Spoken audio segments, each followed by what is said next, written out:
This is Angel Ribo, the CEO Confident, and we are here today with Neville Joffe. Hi, Neville. How are you? Hello, Angel. Wonderful. Thank you.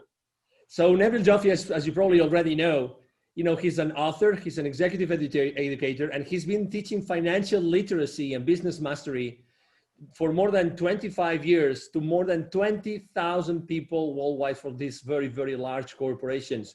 And we are here today because I would like to actually share a few ideas regarding financial literacy and diversity and inclusion. The first question would be for you, Neville.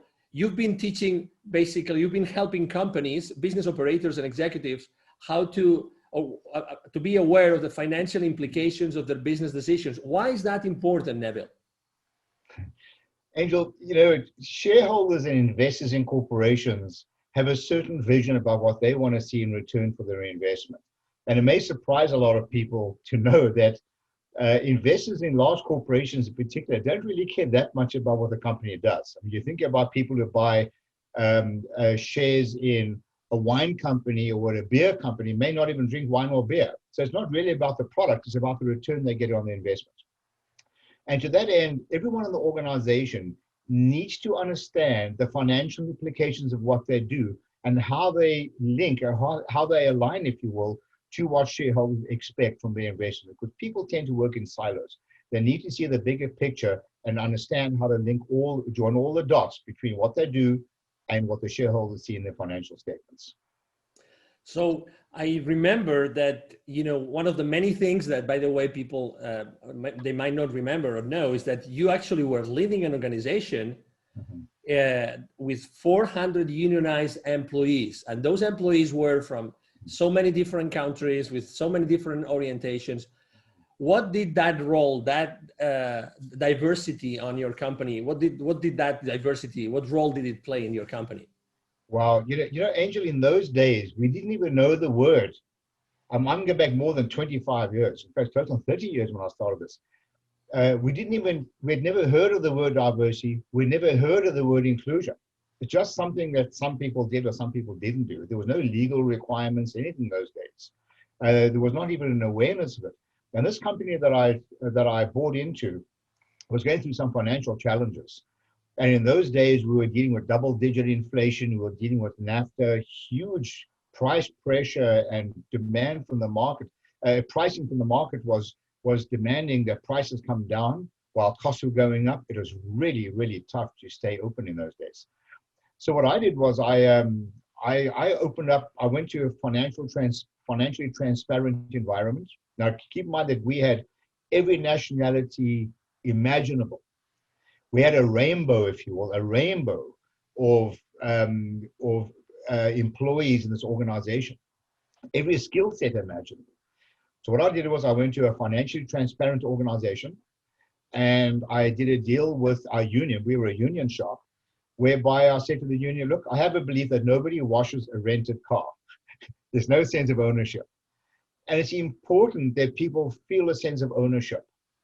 So I'm a strong advocate of education and engagement.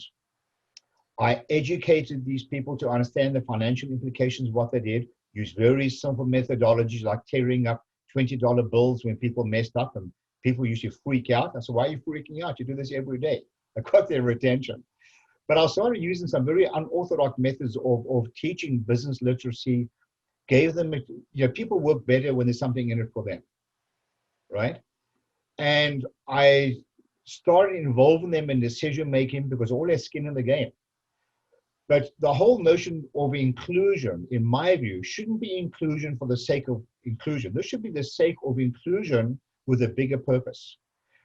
My interpretation of inclusion is getting people to help you make financially smart decisions. To me, that is what inclusion is about. It's about job security. They need to be included because it provides job security for them. It helps them make more money to improve their own economic lives. So everybody, in my view, when you talk about diversity and inclusion, it means inclusion with decision-making. It means inclusion in helping people grow from within. And when I talk about diversity, I'm talking about diversity using people's skill set. We had what I call an inventory of skills. We had a database. In those days, we used to use Lotus 123. And I had developed a database of what people's skills were. We had people coming out of Europe who were nurses working as operators. We had people who were engineers working as store operators.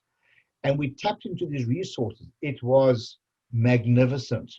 We found acres of diamonds of knowledge that we used to grow this company. And within a few years after starting this initiative, this company has zero debt, became a world-class producer.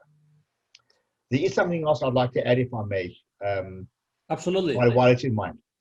The companies I've worked with over the last 25 years, a lot of multinational companies, I can tell you that those companies that I've worked with that practice diversity and inclusion to the level that I'm talking about, not just because it's a legal thing or it's something which they have to do, it's something that they want to do, are significantly more profitable with lower staff turnover than those companies that don't practice this.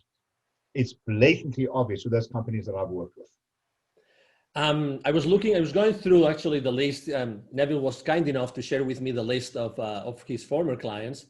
And besides lots of testimonials and recommendation letters, I saw the names. Would you mind sharing the names of a few companies that you have been working with throughout time? Well, these are the companies who practice this type of thing. This is a matter of culture. People like Toyota, Hallmark Cards, Campbell's Soup. I mean, these are the likes of the kinds of companies, just wonderful companies. McDonald's, these are people who practice this as a matter of culture and policy, not necessarily because of legality. And so, their names, the success of these companies speak for themselves. What did you do? Because I would like to use, people probably don't know yet because it's very close to launch, but Neville has been working on a book for a few months now. And my question is, when you had this inventory of skills, I would like to use one of your Nevillisms. You had that inventory of skills. So what? What did you do with it? Well, over the years, a lot of people who have been through my program said, Neville, you got to write a book about all these Nevillisms. And I have some statements that I use, which I love to use during my education program. For example, don't examine numbers in isolation. Revenues are vanity, profits are sanity, cash flow is reality. And to your point, like, so what? Cause and effect. I created a culture of cause and effect in my company. If you do X, what will happen? If you do Y, what will happen? What are all the touch points that are affected as a result of your decisions? Don't examine numbers in isolation is another one. People will tend to keep looking at revenue going up and all high-fiving. Well, don't get so excited. What about profitability? What about sustainability? Don't do the wrong things more efficiently. We have to keep re-examining what we do. What worked for you several years ago may not work for you today. So this whole notion of inclusion and diversity, the people who are included in decision-making are encouraged to keep resetting the button, if you will, of processes. And it's magnificent when people who are not involved in a certain skill set look from the outside, they have the license to ask stupid questions, if you will, because they tend to pressure test a lot of decisions that are going on in companies, always linked to the financial implications of those decisions. Thank you so much, Neville, for bringing this to our attention, actually for bringing to the audience this new frame of reference about diversity and inclusion. People that want to know more about you and about what you do, Neville, what's the best way to reach out to you? Just email me. It's Neville, Neville, at BizWisdom. That's BizWisdom.com. I love a good debate, in case you didn't notice, and I'll be delighted to speak to you and chat to you about some of these concepts. Thank you very much, Neville. It's been a pleasure to have you here. And for our audience, thank you very much. Again, this is Angel Ribo, the CEO of Confident. Thank you for being here today, and hope to see you soon in another of our interviews. Thank you very much. Have a wonderful day. Bye-bye. Thanks. Bye-bye.